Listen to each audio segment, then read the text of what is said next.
Hey everybody, it's time for a Gungeon. Nate's singing about his own urine and feces over there. He's a real gross guy with real gross tastes, and those tastes are yummy, yummy poo in his face. What? Contradictory. Wait, well, I said that's gross. I didn't say that I didn't also share those tastes. So there's no contradiction except for the prediction that you're a dick, Shun. How you guys doing out there in internet YouTube land? I'm doing all right. We're on day, I think, like 23 or so of quarantine. I drove my car for the first time in, oh god, like a while. I don't know. I don't remember exactly how long, but it's been, I think, maybe 2 weeks. When did you come over here, Nate? 23rd. I don't know how many days ago that was. So since today is now the 6th of April, that was the 23rd. So there's 31 days in March. That's 8. That's 6. It's 14. Exactly 2 weeks ago was the last time I drove my car.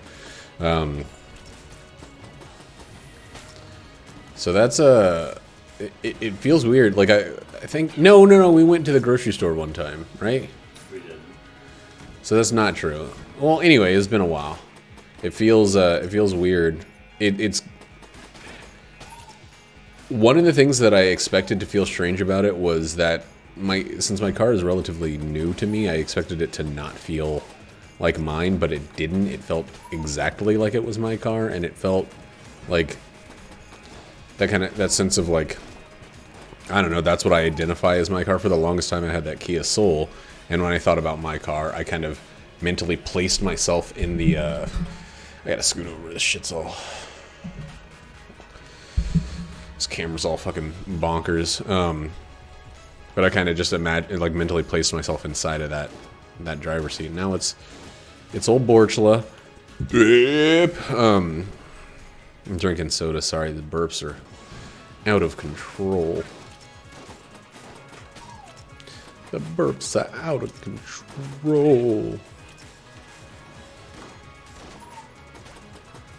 The burps are out of control. Anyway, this whole quarantine is making normal stuff weird and weird stuff very, very normal. It's flipping the script, as they say. Script. They really enunciate the T at the end of script. Script. Oops, well, just got shot in the face. That was dumb. Yikes, Roni. Wrong button for me. Nate's over there playing Halo, I think. Which one? One? It is the original, but it's remastered or whatever. He's playing PC Halo. He's playing Master Chief Collection. Eeny, meeny, miny, mo, PC, Tiger by Halo.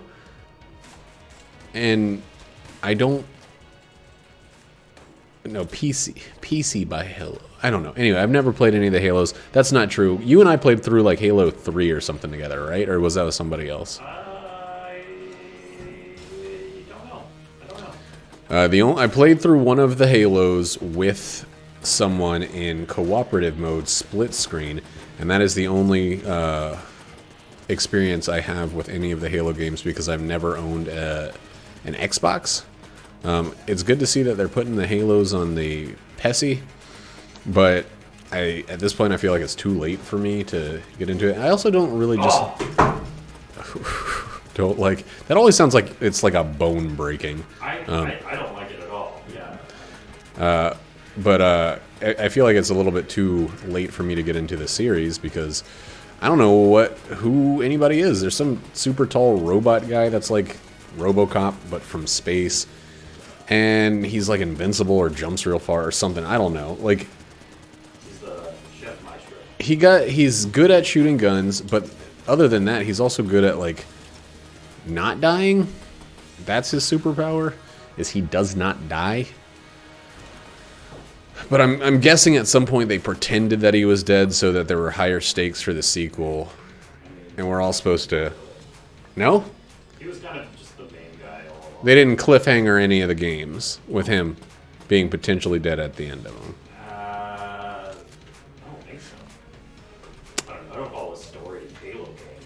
Well, Nate's crazy. Nate's over there acting like I'm a fool for thinking that maybe they false death to the Halo guy. It just feels like one of those characters. And then the next game would be like, but he didn't die. He's so tough.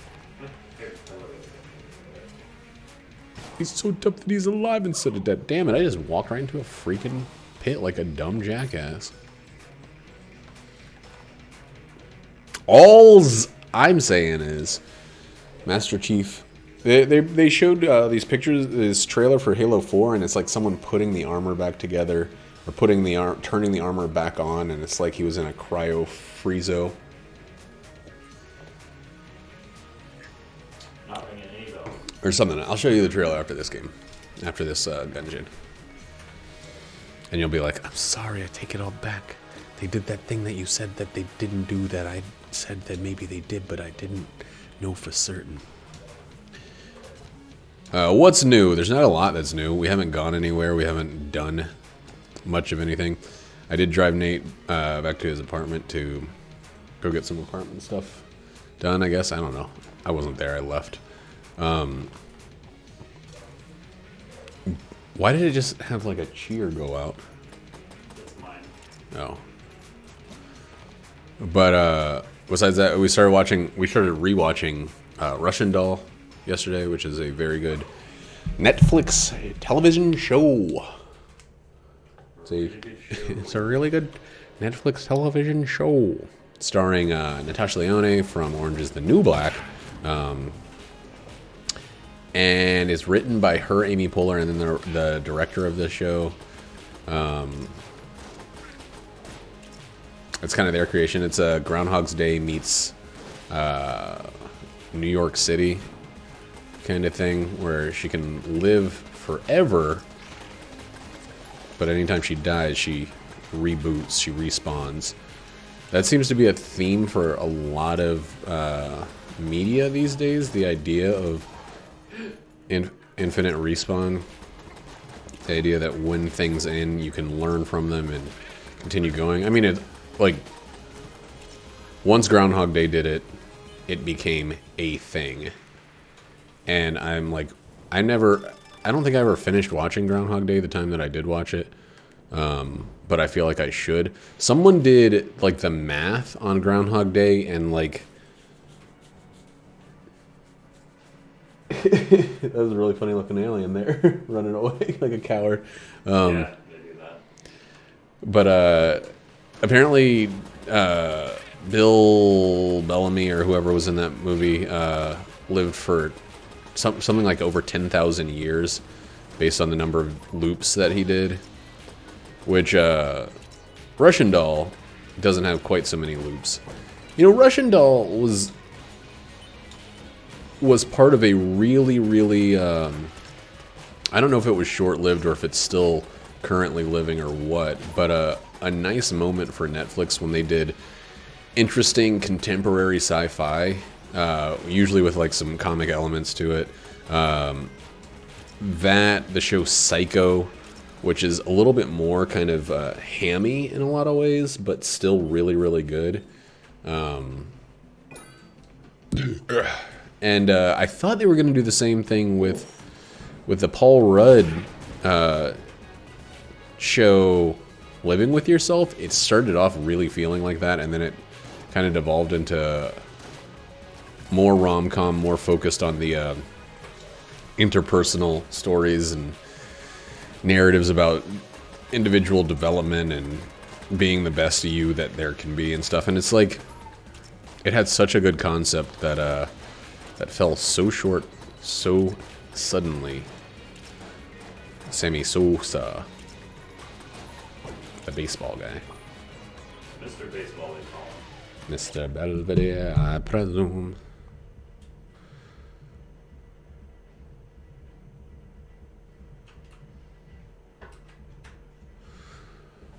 I got a text on Discord, or a message sent to me on Discord. Well, it was like a mention. Is that when someone uses your name with the @ symbol in front? I got one of those. Man, I can't believe I fell off there. That sucks. And it's about books. And I don't have... I can't read digital books on like a computer screen. I could do it on my Kindle or maybe on my... Well, I gave my Kindle away. I could do it when I had a Kindle, and I could do it perhaps on my phone. I read both Inherent Vice and Bleeding Edge by Thomas Pynchon fully on my phone. But it's not preferred, and right now we're not going to be able to get any books in, so I kind of got to dig through the catalog, the library of my shelves, to see if there's anything I haven't fully read through. But it's kind of one of those times with this quarantine where like I don't want stuff, because that's just like temptation with no way to turn it into anything, you know. So I don't want to hear about like good, new, interesting books. I don't even like getting packages. Anytime we've gotten mail, because you know my birthday was yesterday. Anytime we got mail, I've had to... Why do I have curse? What? Oh, I have one curse. Okay, right. From the big boy. But you know, we got mail. I insisted that we let the box sit outside for 6 hours, so that any dangling Ronas, you know, decayed with regular time decay, like they're known to do. And I feel much better knowing that the Ronas have died, and you know, I still wear gloves, open it outside, that kind of stuff. I just like Moses asked to come over. They've been dropping off stuff for our basement, and I had to tell him no today because we're kind of we're in full quarantine right now. Like, leaving the house is for absolute essentials only. Having people come in is for essentials only. The news is way too negative and grim for it to not be taken seriously. I don't know how Washington State is doing, but I know that it's improving. It's not there yet, but man, it's scary enough that I cannot risk the exposure to something that, you know, maybe I'm overreacting, but it's one of those situations where it's like you'll never know. What was the saying? You'll never know if we overprepared. You'll definitely know if you underprepared for the situation. So maintenance versus preventative maintenance versus, you know, cure is kind of the law of the land right now, and it's like it's hard to convince people, I think, in a majority of human beings' way that that's how you have to do things. I brought this up before, but like there's this big misunderstanding, like when Y2K hit, you know, people were like, people were freaking out. Like, people were going absolutely crazy about Y2K, and then the year turned over and nothing happened. And everyone's like, see, this is what happens when you, this is what happens when you believe the bullshit. This is what happens when you let people hype up a disaster.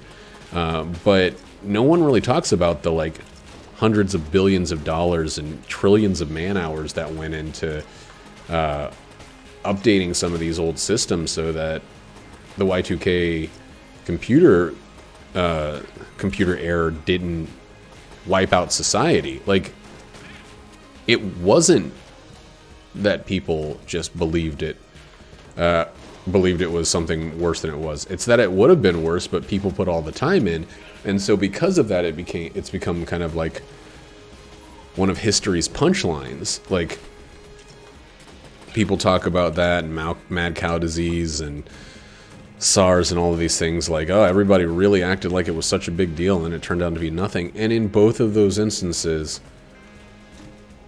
the thing really, they would have been worse had people not stepped up and, oh my god, that's amazing, and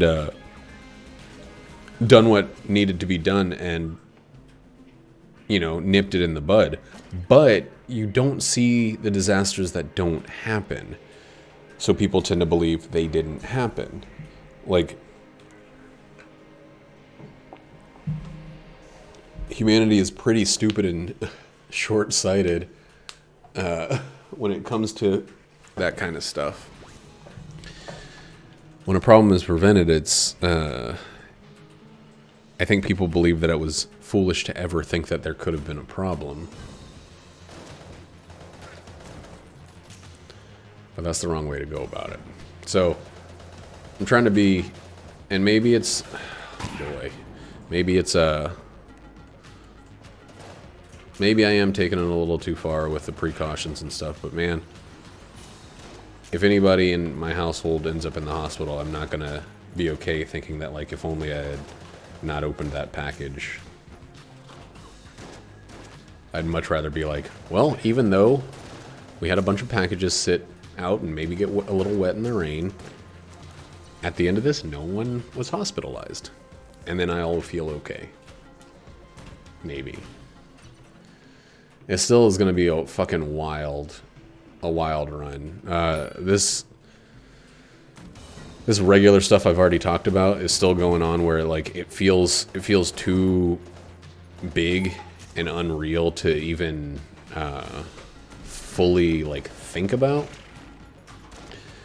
And so all I've been able to do is like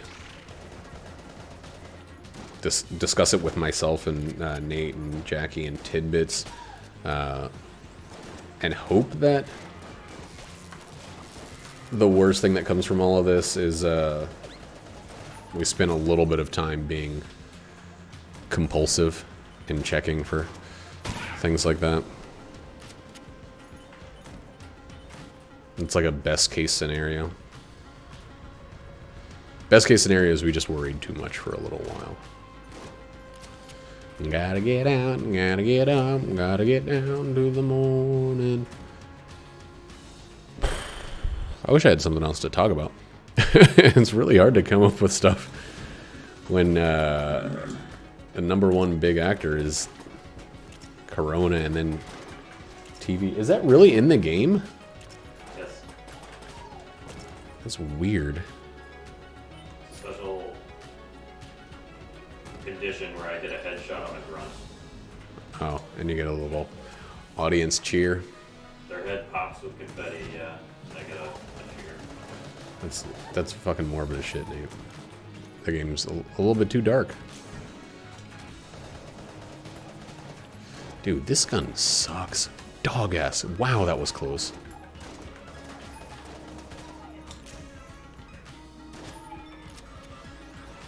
Come on.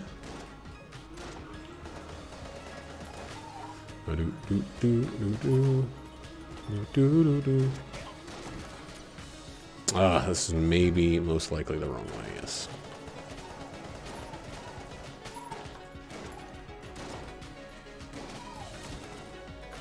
How does this gun shoot so much?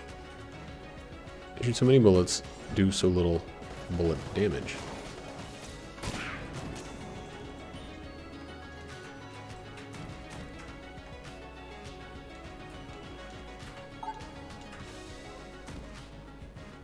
Did I take the bet?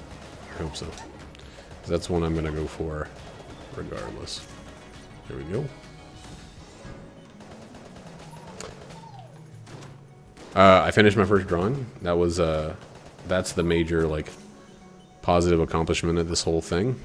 It's about, I'd say, I finished it 12 days after we started dedicating a set amount of time to work, quote unquote. So we have an hour that we're supposed to focus on that. So I'll say it's a 12-hour project. Some days I spent more time. Some days I was more distracted and therefore functionally spent less time on it. But I think overall 12 hours is a good, safe, round number to put on it. Scary.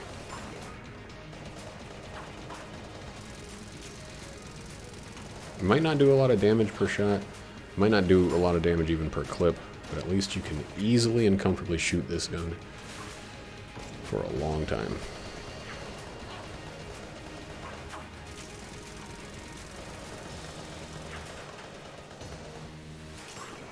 Sometimes just not changing guns is,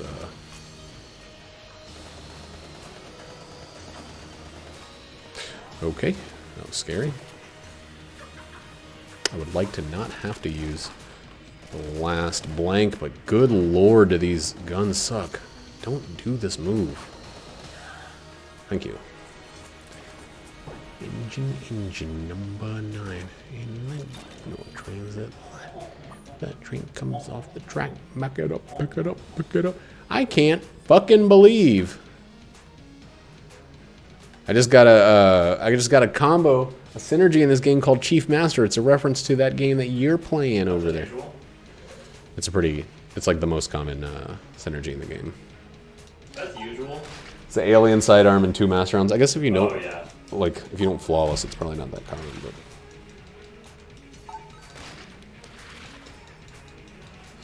The lack of keys on this run so far is pretty shitty. The lack of health also has been devastating. But the keys are real bad. So we are going to go to the resourceful rat fight just because we got a bunch of money and we don't have a lot else to show for. Macho Brace is trash. That's a mimic. That's dope. That's not dope.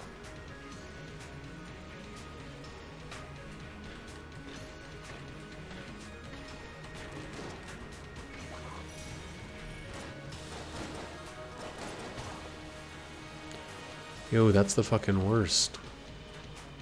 Chance bullets are the worst things that could have popped out of there.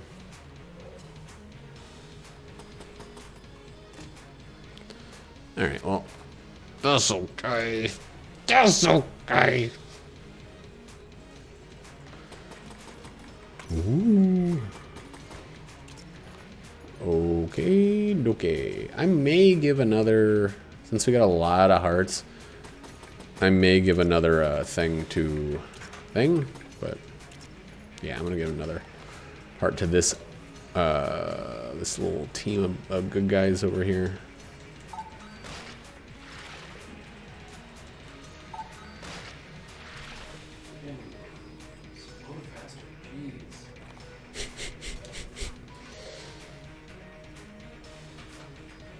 What am I gonna use on this boss? I don't know. It would have been cool to be able to save 3 blanks for this floor, but what to do? Make do with TU? Two with him? Keep using the shit guns, I guess. This shotgun is very good, but that was scary to me. I also started watching Marvel's The Runaways. I do not know if I'm going to continue watching that show. If I'm watching it out of, like, the quarantine boredoms, or... I think what it is not actually just the quarantine boredoms. It's, I read the comic. And the comic's pretty good. The show seems like it follows the comic directly, but it seems like the problems it has are the problem of having child or young adult actors, and I think also having children or young adults as the themes, which the comic did as well, but it's kind of more forgivable because you're already reading a superhero comic. I don't know, something about TV, and you know, there's also there's like a velociraptor in the show that looks like CG.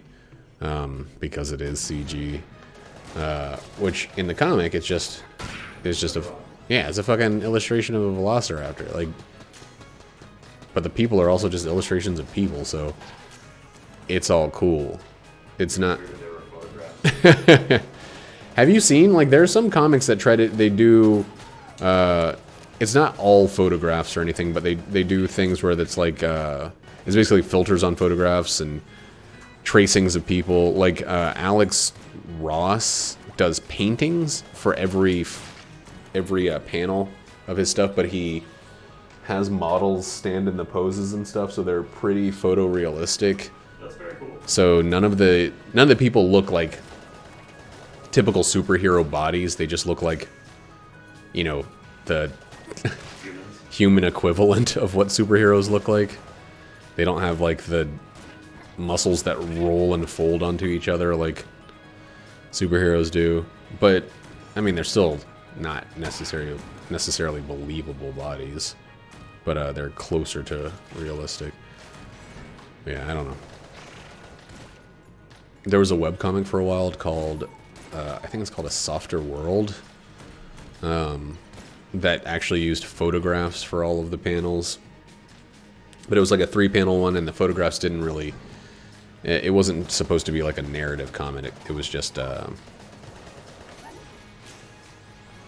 it's Ryan North or Joey Kumo or something like that, who just said... It's kind of like indie webcomics, in the vein of indie music more so than in the vein of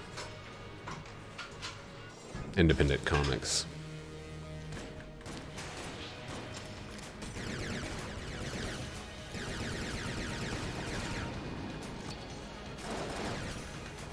I know that this gun is not really great, but I don't have a... The old Goldie is kind of also a room clearer for me right now, so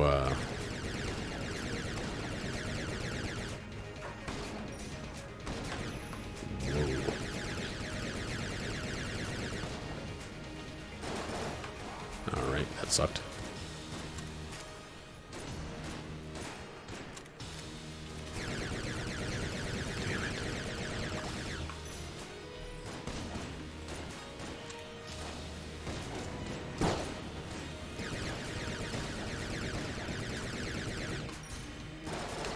Wow, that was close. Holy fuck. Oh. Okay. That was a regular style, badass, Old King Flawless. That was no help from these, you know, mostly shitty guns. I did use one blank, but that is what blanks are for. I feel really good about that one. And we got a room clear. It's not a great one, but it's a one. It'll do pig.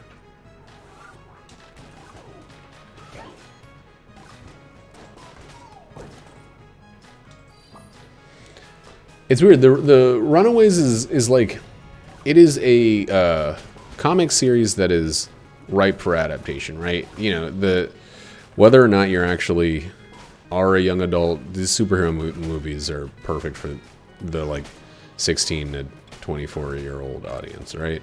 Because they tell these stories in the biggest, most boisterous ways. You don't have to be subtle if there's also, you know, guys punching godlings in your movies or in your TV shows or anything like that.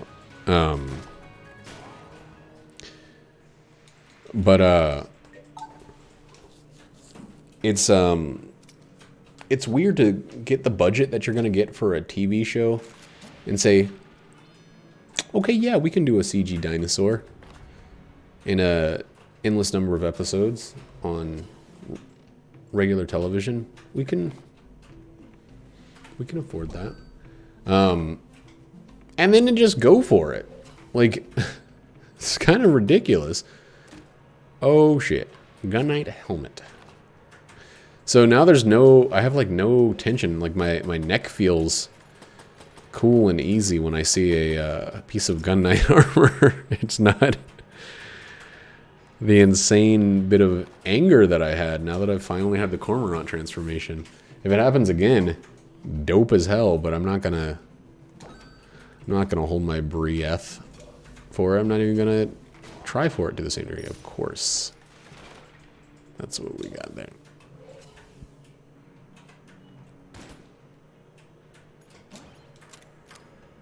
But oh, I can't believe I still kind of can't believe we actually were able to turn in the Gun Knight armor. Or turn in complete, I guess is the phrase that I'm looking for. Oh boy. Okay, we can't use that because of the thing.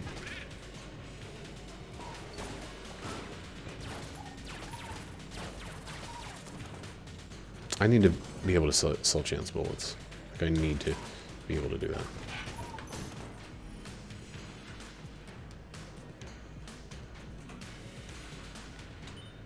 And we are getting a lot of ammo drops, which is great. That would have been a really frustrating ammo drop to get right there, due to its inaccessibility in any other situation.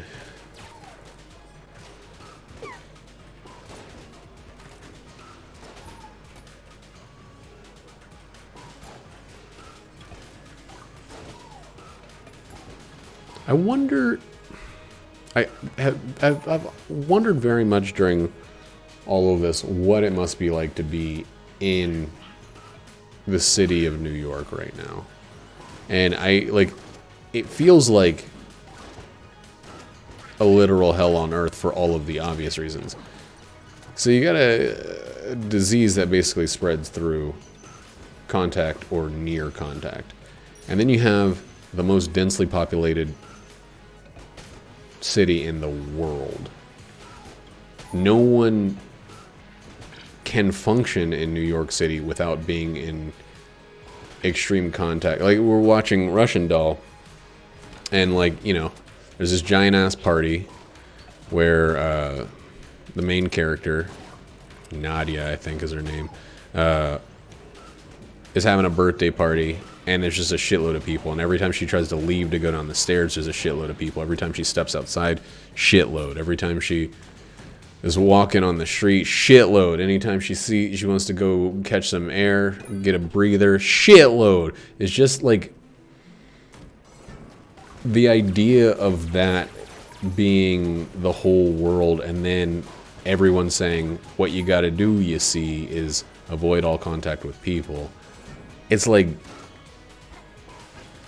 a match made in hell. It's the worst. It's the exact worst scenario you could imagine. And, like, there are more people there than any other city in the world dealing with this, as the country is in absolute turmoil. And I don't get it. I don't get how that situation can be real, you know? It seems too fucking frightening. I don't know. I think it's thinking about things like that's making this all sit a little heavier on my brain than it had been probably a month ago, or even a few weeks ago, even after the stay in place orders were first issued. It's thinking about, like, even Seattle. I mean, Seattle is like a tenth of the population in New York on a good day. Probably way less than a tenth. But, like, god damn it, dude. This is his new favorite tactic, is swing left, swing right in that tight little spot. Okay. Stuff. Regular AK is regular okay. Let's look at both of our blanks. We got a second key. We are doing swell and dandy. Oh, fuck it. How much is it? 35? Yeah, okay. I don't care how much it is, as long as it's not more than I have the money of.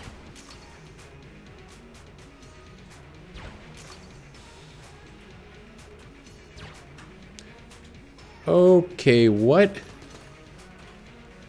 Fuck! That's the world's biggest pile of shit I've ever seen. I can't fucking believe that. Chance bullets managed to screw me again. The final shot turned into the shot of a different weapon.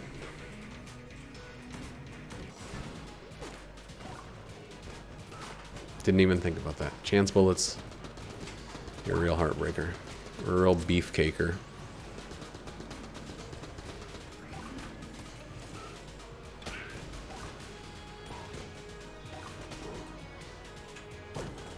I don't know. A majority of my experiences with New York, I've been to the city a number of times. My wife lives in Jersey, which basically means that she is essentially, she lived in, Walking over here. yeah, she lived in the New York City adjacent area of the country. But I don't know, to me, like, I remember feeling claustrophobic even out in the open. I remember being unsure, like, how people, like, slept with all the fucking noise. And basically just, like, not believing that it could function because it feels like you're on top of people. It feels like existence is, like, stacked, you know? And I've seen ideas for, like, mega structures, like cities that are basically buildings. And I get it. You know, there's an infinite number of people to some degree. There's finite resources or whatever. But we're going to keep popping out people till shit just explodes or whatever. And you got to put them somewhere. The only real way to do that is to stack them eventually. But man, it must be, it just feels like an incomparable nightmare to me. I've been thinking of the book Seven Eves a lot during all this, because that's a planet-ending disaster book.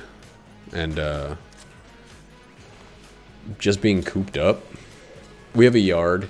The weather's been nice. We have many rooms where we can lay around and do stuff. But I still feel cooped up thinking about the people, damn it, in that book on the International Space Station, knowing that's the only place they're going to be for the rest of their existence. It would be super hard to maintain sanity. I think I probably wouldn't make it long term, like a lot of the characters in the book. Not for physical reasons, but for sanity reasons, you know? If I knew that that was it, it's going to be generations until there's going to be enough space for me to stretch my legs, or for anybody to stretch their legs. I think I'd probably, I don't know, eat the capsule. Not like day one. I try to get humanity in its most likely to survive condition, I would hope. But, you know, I don't know. There's one character, Dr. Reese Aitkins, who develops a lot of the technology that ends up being responsible for saving humanity. And he goes through, like, areas of, like, great inspiration and hard work and stuff like that. Dang. And then, like, dark depressions afterwards, and he ends up doing that. And it's just, like, not I support it, but I get it. I understand how, man, I can't believe I didn't check this first. How someone can view the world and say, like, that's pretty heavy stuff. What a good thing to talk about in this video. I don't know. I think it's going to be all right, though. There's, like, so many countries that are recovering, so many countries that are already starting to, like, lax on their stay-at-home orders and starting to turn things around, because there's a, you know, this whole quarantining thing is a temporary fix to a complex problem, but it is a fix to the problem. Like, that's the whole reason that Fauci and the rest said, let's try it out.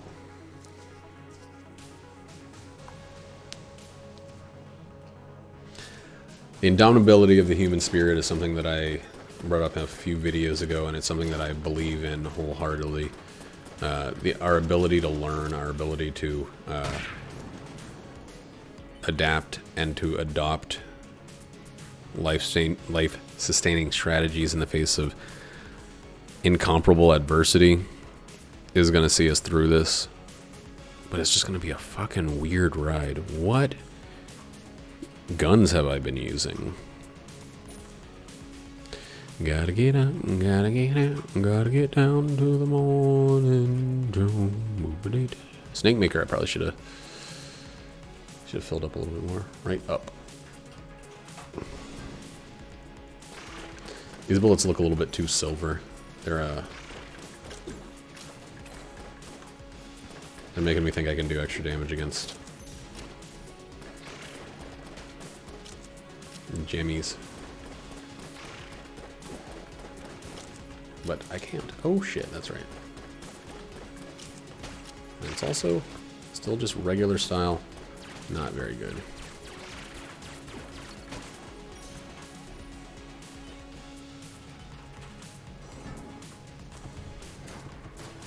Open up, dude. Damn, that's not fair. Damn it.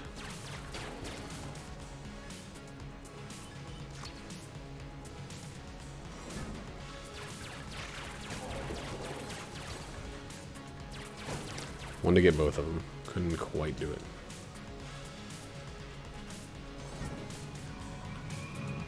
AK.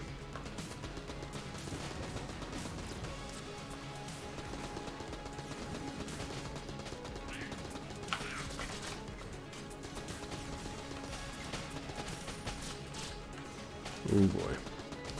This room is fucking rough, dude. When you don't have...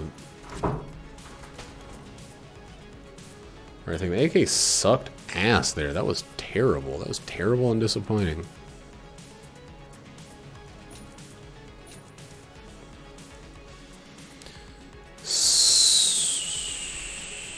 So, this seems to be our best damage.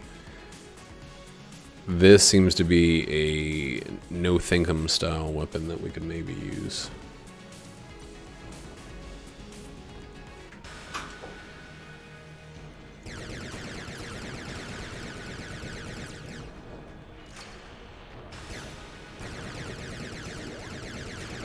Don't try to vampire suck from the fucking rats. God damn it.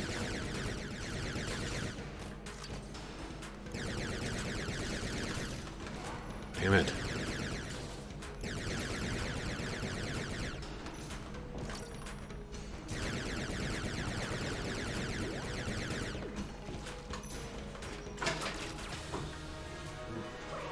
Alright, we're gonna do Snake Maker and the shotgun. These guns are not... they're not carrying their weight. You beat it? The whole game? No. Oh. That level, though, that's the third level. It is weird playing this game. It's very nostalgic for me. Yeah.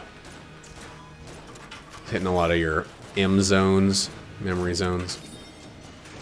I mean, yeah, this is a game that I went through and like beat on the hardest difficulty kind of thing. Like, Damn, you did Legendary? What the fuck, dude? yeah, I did Legendary, but I didn't do Legendary with like all of the skulls turned on. The fuck does that mean? Like skulls are optional difficulty modifiers that increase your score multiplier. Uh-huh. Some of them are non-scoring optional things, like Grunt Birthday Party, which makes their heads explode. Confetti. I've heard of that one. But then other ones are like enemies throw a ton more grenades, or they just have more health, or everyone is an upgraded like version of that enemy type. There are things like you can't pick up enemy weapons, or if you do, they have extremely limited ammo. There are ones where you have no HUD at all, and you know have to keep track of your grenade count and your ammo count, stuff like that. That one seems kind of cool, but kind of stoop. It's hard. I'm playing with like a few fun ones, and then like I turned off my like motion tracker, because that's one that I don't really do very well. What's a motion tracker? You just get a little radar and like enemy okay. positions. Right. Alright, we're not going to lose this POW. I can't believe we lost a POW recently, because I think I was trying to trying to ensure I got another knockout thing. Another super punch. And shit like that. Why is that happening? It's like, I know the timing on that one, and I block the attack, and then it's like, I don't know. I can't follow through. That one I fucked up.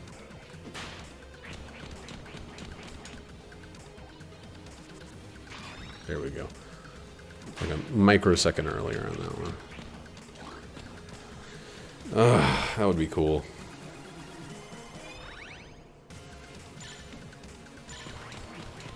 Maybe I was doing that one early.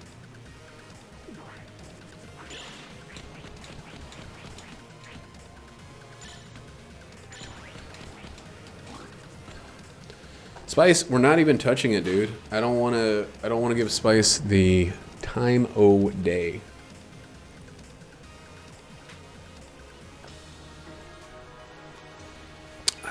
Your mom's a lawbreaker, you piece of shit. You don't call me that. I can call me that, but you can't call me that. So we ended up touching it. Whoops. Not the best rewards. This would be incredible if I didn't already have the big boy, but we're gonna take the big boy because we already have flying ghosts almost. You can kiss my boast. My butt. Boy. Boy. Didn't use any blanks on that second phase. We could have really, we could have stood to use a blank on the first phase. But you know what I'm gonna say? Kiss my butt. This is the game. I did all right without him. Gotta get up, gotta get out, gotta get down on the morning show. I really wish you could knock those things down the pit, though.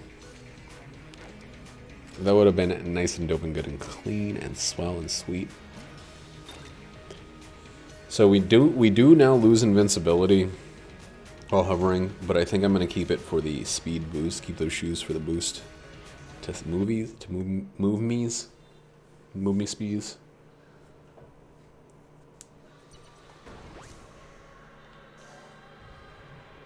What are we gonna do? Let's try this one. This one. It's gonna move real slow, but the knockback is through the roof. The damage is beneath the floor. It's a really bad gun, even with this energy.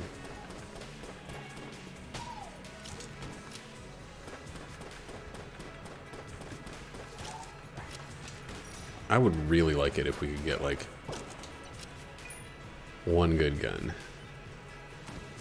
Go to get up, go to get down, go to get down, go to... I was talking to Nate earlier, that song is gonna... I feel like it's gonna do the same thing for me that, like, the song, which name, I can't remember the name of the song, and that's kind of the point that I'm trying to make here. Its function as a theme song has, like, ruined it for me mentally. Like, so the Portlandia theme, that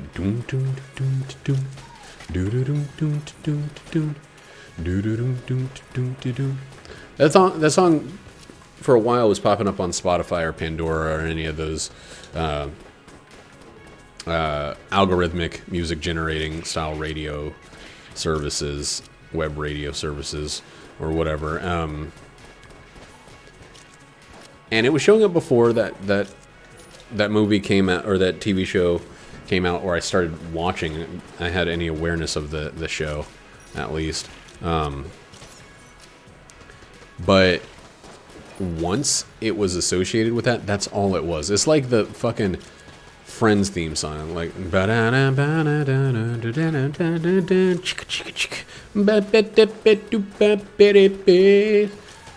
don't know who sings that song, but that song existed and was on the radio before it was bought by Friends Co. For the Friends television show, and it doesn't exist in the minds of, like, I didn't even watch Friends. I know that their names are like Rachel, Phoebe, Monica, Taylor, Chandler, and something else, like Joey, I think. And I don't know which one is which. This is not a I'm better than Friends thing. It's just that, like, that show, it kind of, for me, sits in the same place as Big Bang Theory, like super popular, but, like, I didn't care for it. And so I never gave it the kind of look that it needed. It may be great. Same thing with Big Bang Theory, but I've seen enough of it that I didn't like, that I didn't care to get to the great points. it didn't feel like it was really worth slogging through. And I might be wrong. I mean, there's a huge chance that I'm wrong. Something good. Nothing good. Holy shit, Lord. I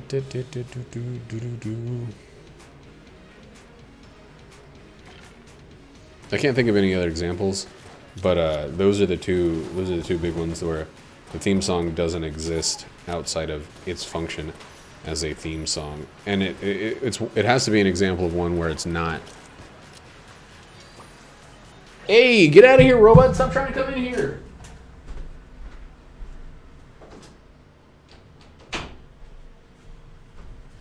See, it doesn't count if the theme song was written for the show. Like, Streaks on the China, yeah, but who cares? I never watched that show either, Mr. Belvedere. That's actually only from Adventure Time that I know of the Streaks on the China song, the theme song to the Mr. Belvedere television program. No one cared, but if you wanna turn around and live out there. This is exactly what I wanted. Ooh, baby. These are the guys. These are the boys. These are the ones.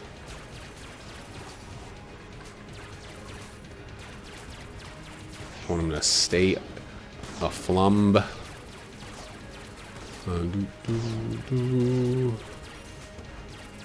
Whenever I play Exit the Gungeon, like there's a little part of my brain that I feel like I need to remind myself of how crazy this fight must have looked to me, because there are so many fights right now in Exit the Gungeon that I'm just like, they did not like test this. They didn't have people try it out. It's impossible to dodge these things, especially the fucking goddamn dragon. Yuck. Well, we'll sell it right away. Then I'm like, there but for the grace of hundreds of hours of practice go I. And there's some other guns I was gonna get rid of. Like this one's a piece of shit. We should get rid of this. We will get rid of the knife shield. Oh yeah, finally. Fuck. Kept that for 4 floors longer than we needed to. Boop, boop, boop, boom, boom, boom, boom. Wait. What can I use for a Klondike bar?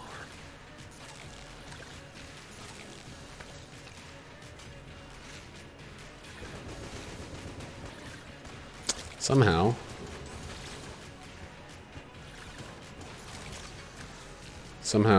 I guess it explodes is how. Anyway, I was gonna say somehow that throwing that cheese set that guy on fire. But I guess it's because it goes off like a fucking bomb. I still don't love what we're working with on this run. I'm gonna be completely and utterly, devastatingly honest with you here.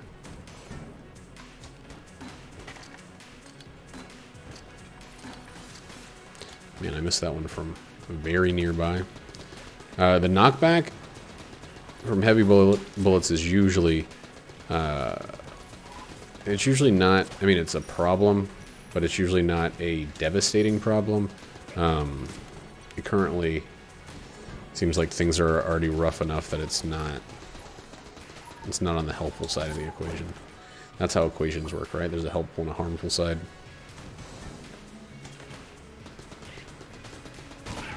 And the whole point is to try to get everything from the left or harmful side to the right helpful. Anvil, this synergizes with heavy bullets, right? Yes.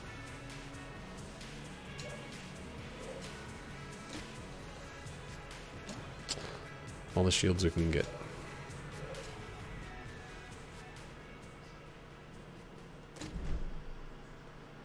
Man, this game is fucking rude as shit. Cluster mine synergy. What's the Minecraft synergy?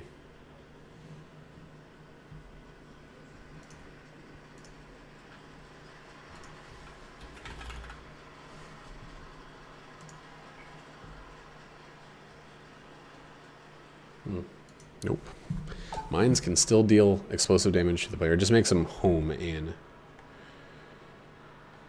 No one cares. We'll buy this, and we will be this out of it. I'm not going to use it even if it has a chance to be good. It's just, it's one of those ones that you just boot. You ski-daddle it. You don't let it dawdle. You just grab it and boot it, man. That's what you do with that one. It's so slow.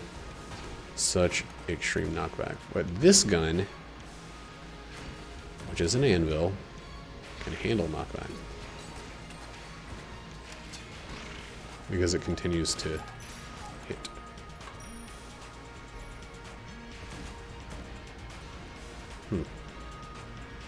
Oh, fuck. That's... yeah, that's fine. This is great. That's the weapon we want. We're going to keep using the anvil for a little bit because I want to test something out, but the Sunlight Javelin is the weapon we want.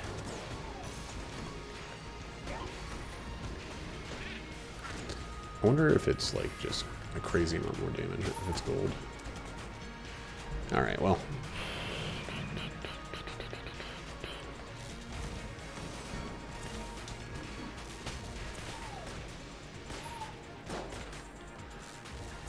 Get out of here. You dick. The Macho Brace, the amount of damage it adds is just so negligible. Like, it's so unimpressive. Get out of here, first wave.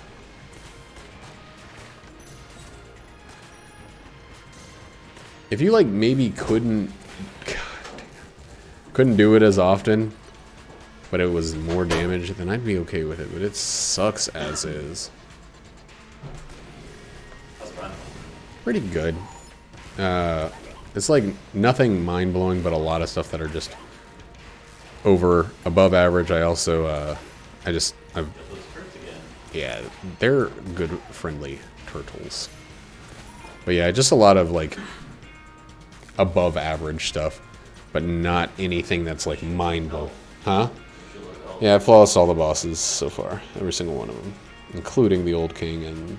well, I didn't flawless the rat, but no one does. Probably someone, somewhere. Someone always flawlesses that rat. But not this guy, your buddy me.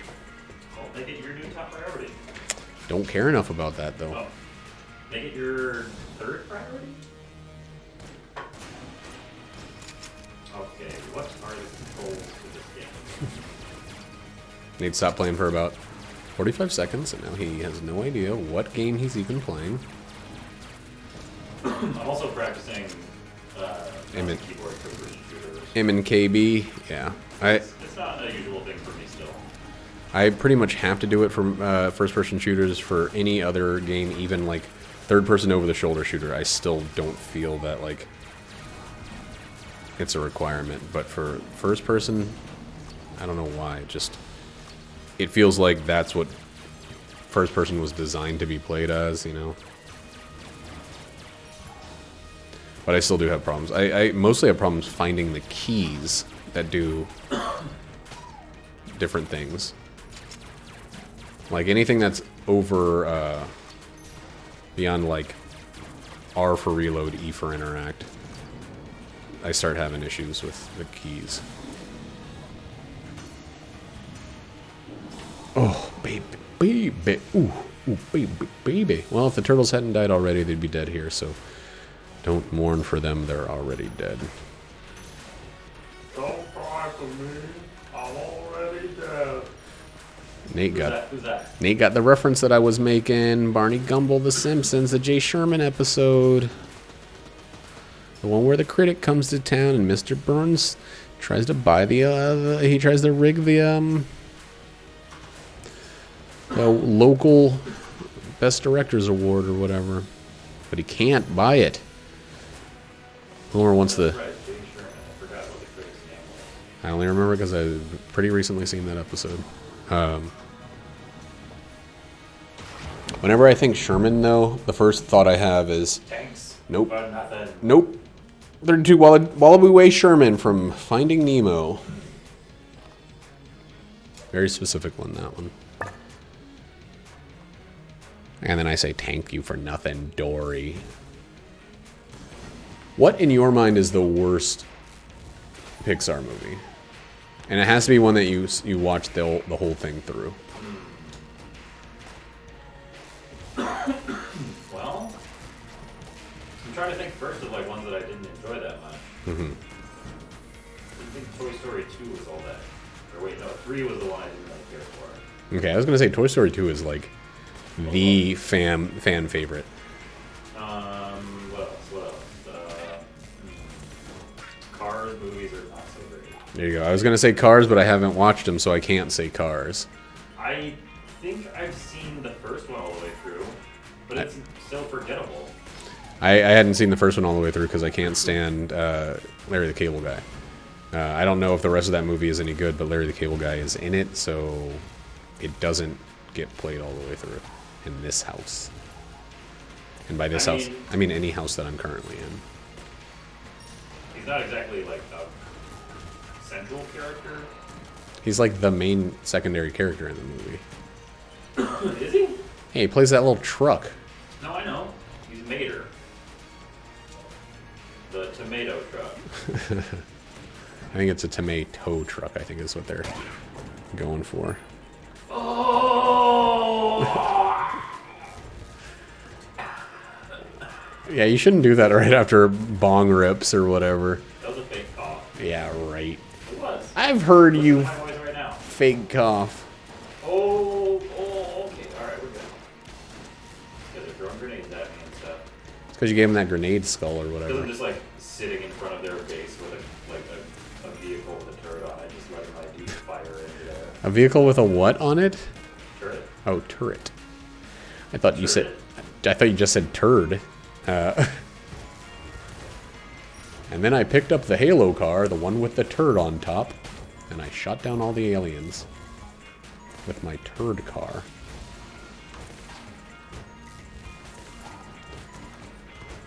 Doom, doom, doom. Yeah, I never saw Cars all the way through. The Good Dinosaur I would put in. I didn't see that one. That's not worth watching. It's on Disney Plus. It has some of the best, most photorealistic CG landscapes ever done by a huge margin. It is incredible. But it is like a movie that's like fully CG. Yeah. Okay. They had to like. So one of the things I liked about Pixar, and I still do, but they maybe don't follow it as fully as they used to. They had this principle that each time they made a movie, they would solve a problem, and you know that's a diminishing concept. You can't. That's a really awesome goal to have, but yeah, you can't. You're gonna run out of problems. Do that every time. So like Monsters Inc., the problem was how do you make fur behave realistically, and another problem that they came up was how to make Chameleon Boy go invisible. You know, in The Incredibles, it was body deformation with Mrs. Incredible. With Finding Nemo, it was depicting the sea as realistic. With Cars, it was showing speed in a way that was believable and gave a sense of acceleration and speed. All the movies had something that they were accomplishing. The Good Dinosaurs was realistic landscapes, because to paint to produce a very highly detailed, large-scale scene in movies like that is extremely resource intensive. So they had to create new technology, essentially, to overcome that problem. And it fucking shows. The water is some of the most realistic and most believable to date. It's not like in video games, water is good, but it often feels like you're kind of supposed to think of like, wow, look at the watery quality of this water. It's not just inherently right. It almost like draws attention to itself and how it's fixating on one aspect of water, but there's like raging rivers and You can see that slowdown while characters are in the rain in The Good Dinosaur, and just the natural world is like important. So it's fun. It's good for looking at, but is it a compelling narrative? No, see, the movie itself, the story is dog shit and it's bad, and it's like it's a very simple story told slowly.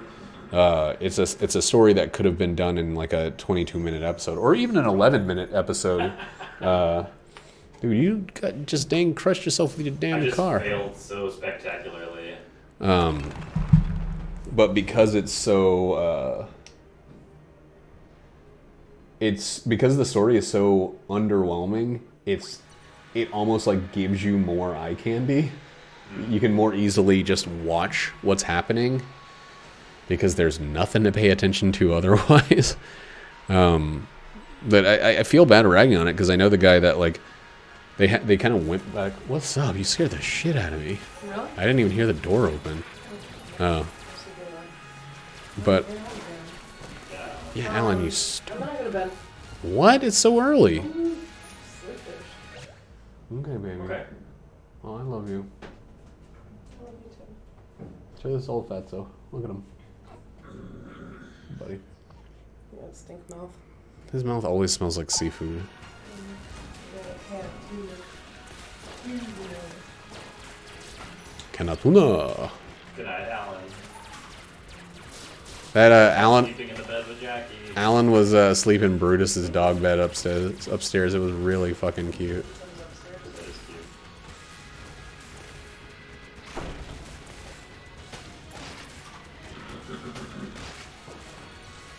cute. Oh, we can leave ammo on the floor. I forgot I killed the rat. Nice. Get this wave out of here. I still don't really know what I'm going to use for the various boss fights on this floor. What were some other Pixar goals? Oh, Toy Story 3. Well, Toy Story 1 was just animating a feature-length movie. Toy Story 3, I know, was the beginning of their fascination with particle effects, having a lot of little things visible on screen, which they went even further with Inside Out. One of the focuses in that was all of the emotions, especially joy, voiced by Amy Poehler, were made of tiny little orbs that were independently lighted and moved in concert, but were not actually, like, I think, physically connected as one continuous object. So it was a shitload of pixels per thing, and like that philosophy, that creating something that is going to be usable in every other future work, is so different than the like, oh fuck, the make the cheapest, fastest film you can style of Illumination Media, or even DreamWorks, or, you know, even Disney CG department. They're just trying to throw movies out. Like, about the content and get the tickets. yeah, it's dollar bills in their eyes instead of using digital filmmaking as, like, you know, a means of coming to a new form of expression. And, you know, Pixar's trying to make a buck too. They're not over there going like, well, I hope this movie does badly, or else there'd be a lot more of The Good Dinosaurs and a lot less The Finding of Nemo's. Like, by the way, another one that goes on the list of the bad Pixar's has got to be Finding Dory. It's not terrible, but it's got a real Scorsese problem. The House of Pixar has a Scorsese problem where the expectations are so high that when they're mediocre, they're worse than, or when they're average, or even just slightly above average, they're worse than bad from other studios, you know? And it's like a positive thing that's also negative. I don't know. It's just kind of a weird situation. But Did you see Once Upon a Time in Hollywood? not yet. I still want to. I mean, I've been hearing a lot of good for it. But I also heard a lot of good about Hateful Eight, and I thought that movie was boring as fuck. I haven't seen that movie. I enjoyed Once Upon a Time. Uh-huh. I felt like it was a movie that like I settled into, and I grew to enjoy it. Like the more I watched it, the more I enjoyed it. That's kind of the general consensus of opinions I've gotten from people that share at least some amount of taste in cinema. Cinema. Oh, I'm into film. Film. I really like the way it rolls around your mouth. Film. Yes, I'm an appreciative. But yeah, I've heard that, and I've heard that it also is just kind of like vignettes. Like it's just kind of mini stories connected on loosely on themes, which I like. I think Tarantino does that really well. I mean, he popularized it with Pulpy F, as we all know. Call it Pulp Fiction. That's funny. Grape minds drink alike. The soda. Grape soda. I hate grape soda. Grape soda is one of those things that, like, I remember being a kid and thinking, this shit, what? Who ate a grape and said, all right, I'm going to make it this purple garbage? Like, artificial grape and artificial strawberry are just, they were created by Taste Budless Ted or whatever. Like, these people don't know what the fuck a grape tastes like. And to me, that's a damned crime. But, you know, it's also way too sugary. Even as a kid, I was like, this one makes my teeth feel dirty. I'm out. Saying that, just talking about it makes me feel like I need to brush my teeth. Taste Budless Ted. I got a solution for you. You kill all the bad guys, you leave all the good guys. Problem solved, Master Chef. Master Chips. That is a pretty good Bernie, huh? I didn't know I had Sanders in me. Now I can't do it now that I'm thinking about it. Just imagine that you're James Adomian. Hello, I'm James Dominoes. I'm James of Dominoes. What does James Adomian sound like? Hello, yes! James Adomian is the guy who does like all of the very good impressions. Oh, well, And that's... he is most famous for doing Bernie. So your solution for how to do it is be like the guy who's perfected doing impressions. That's... Now you're getting that's your Cliff Notes on how to do specifically a Bernie Sanders. Be like the guy who does all impressions well. And then you're halfway there. The other half is pick out the Bernie Sanders impression he does. Do that one.